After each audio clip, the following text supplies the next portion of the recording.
Welcome back. When the Achaemenid Empire falls, it doesn't leave an empty space, but it does leave a problem. How do you hold together a region as large, as diverse, and as geographically fragmented as Iran?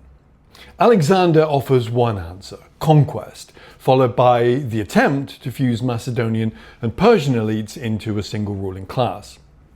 After his death, his successors, the Seleucids, tried to keep control over much of the former Achaemenid territory. They found cities, promote the Greek language and culture, and attempt to integrate the region into a broader Hellenic world. And for a time this works, but it doesn't resolve the underlying tension, because the Iranian plateau isn't easily governed from a distance. Its geography resists centralization. Its social structures aren't fully aligned with the urban, city-based model that Hellenistic rule depends on. And so gradually power begins to shift again, not through a single dramatic collapse, but through a series of adjustments at the edges. In the northeast, a group known as the Parni move into the region of Parthia. At first, this is a small regional power, but over time it expands, and what emerges is something quite different to both the Achaemenid Empire and the Seleucid system. The Parthian state isn't tightly centralized.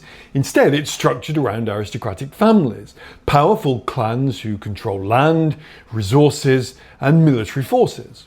The king exists, but his authority depends on negotiation with these elites. This creates a system that is in some ways less stable than a highly centralized empire, but it's also more flexible because it accommodates variation. Different regions retain significant autonomy. Local practices continue. Authority is distributed rather than concentrated. And again, we see a reflection of the older duality we've been tracing: settlement and mobility, structure and flexibility. The Parthians lean more heavily towards the latter, and their military system reflects this. They're famous for their cavalry, especially their horse archers capable of striking while in motion. In particular, what becomes known as the Parthian shot, in which a rider turns to fire backwards while retreating. It isn't just a tactic, it's an expression of a way of fighting, and more broadly, a way of operating that values movement, adaptability, and more indirect engagement. At the same time, the Parthian Empire is deeply involved in long-distance exchange, and this is the period which the Silk Road begins to take on greater significance. Parthian territories sit between the Roman world in the west and Han China to the east. Goods pass through Parthian domains: silk, spices, metals, textiles, but also ideas, artistic motifs, and technologies.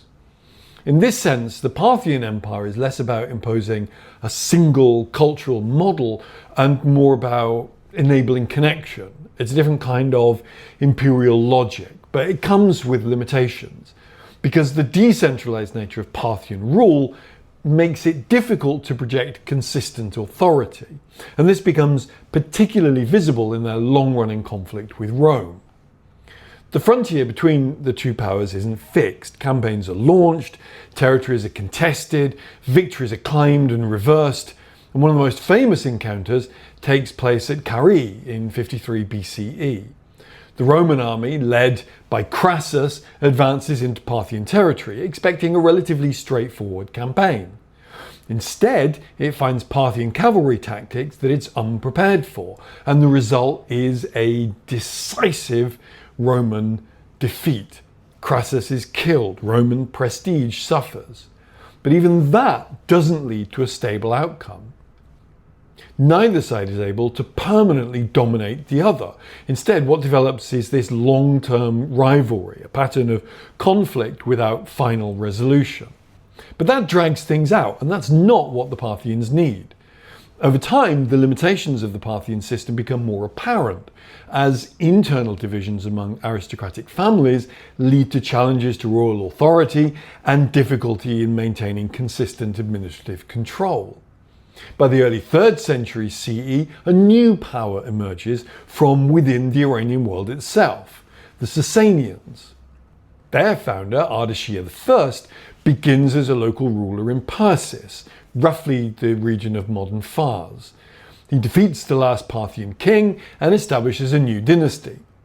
What distinguished the Sasanians isn't just that they replaced the Parthians, it's how they redefine the structure of the state. If the Parthians represent a more decentralized aristocratic model, the Sasanians move decisively towards centralization. They present themselves explicitly as heirs to the Achaemenids. This isn't just nostalgia or political statement, it's an attempt to revive a form of kingship that is more unified and more controlled and more ideological. At the center of this system is a stronger conception of monarchy. The Sasanian king isn't just first among equals, he is the pivot of the state. His authority is reinforced through ceremony, symbolism, and increasingly through religion. And this is where Zoroastrianism takes on a new role. Under the Sasanians, it becomes more closely tied to state structures.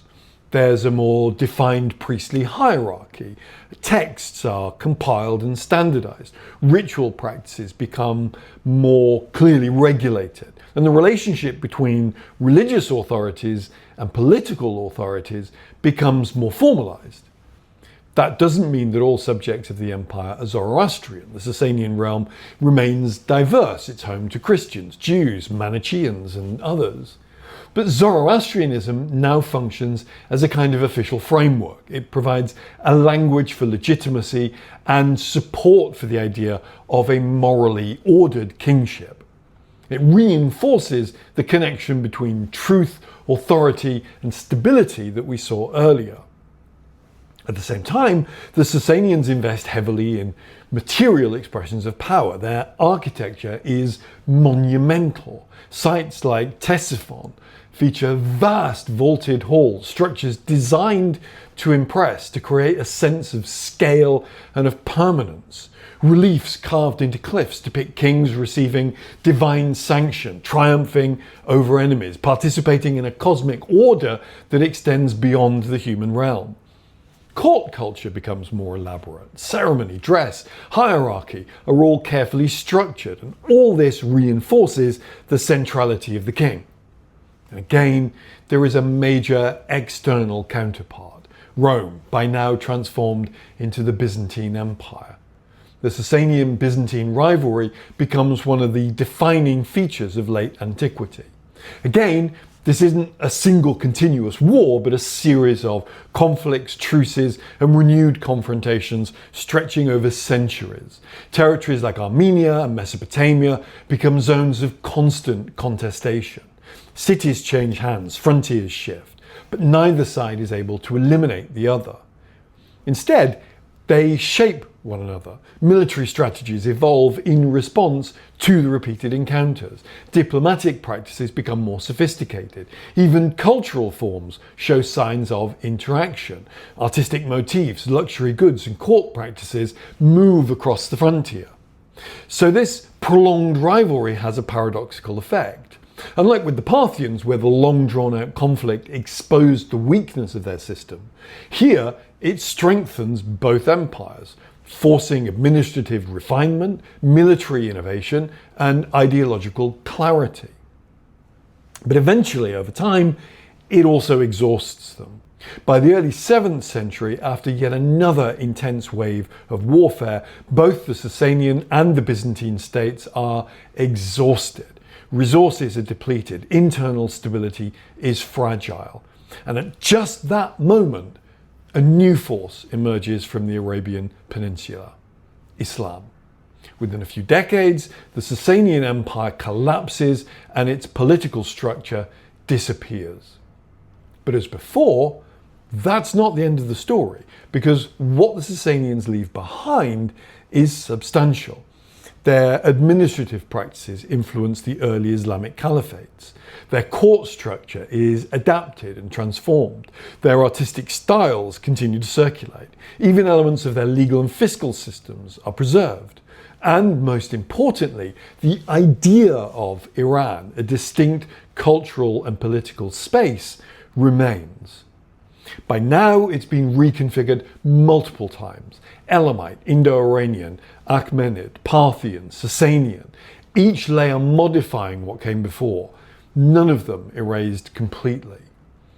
By the end of the Sasanian period, Iran is no longer simply a crossroads or a collection of overlapping traditions.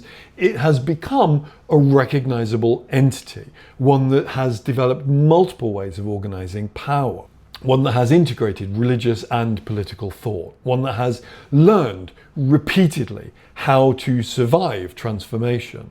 And that capacity for adaptation without complete loss will become crucial in what comes next, because the Islamic conquest won't simply replace what exists. It will interact with it, absorb it, and, crucially, be shaped by it.